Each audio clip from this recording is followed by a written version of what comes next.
L'Italia è diventata uno Stato canaglia. Il 12 giugno 2014 la Regione del Veneto ha legittimamente approvato una legge importante, la numero 16 del 2014, voluta e sottoscritta da oltre 100.000 cittadini su iniziativa del movimento politico Indipendenza Veneta. L'8 agosto 2014 il governo italiano di Matteo Renzi ha impugnato la legge 16 davanti alla Corte Costituzionale. Questo governo, che ora presiede anche il semestre dell'Unione Europea, deve rendere conto agli Stati e ai cittadini d'Europa della sua condotta illiberale, autoritaria e antidemocratica riguardo al popolo veneto. Cosa farà come Presidenza UE nei confronti della Catalogna che rivendica uguali diritti? Cosa dice della democratica Gran Bretagna che si è accordata per il voto in Scozia? Col Veneto vuole lo scontro o il confronto? Quando dirà al mondo la verità sui disastrosi conti dello Stato italiano? Quando dirà al mondo la verità sui prelievi coloniali al popolo veneto, sino al 68,7% di tasse, per finanziare la sua corrotta burocrazia, i privilegi dei politici italiani e gli sprechi dello Stato?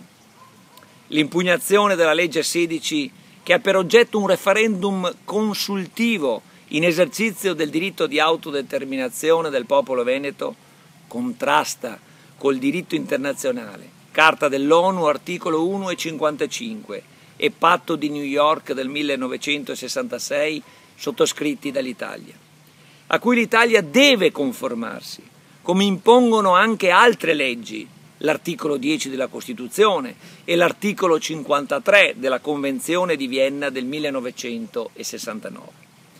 Vietare la consultazione democratica e pacifica del popolo veneto in atto di autodeterminarsi avvicina l'Italia agli stati canaglia, autoritari, di polizia, quelli che violano il diritto internazionale.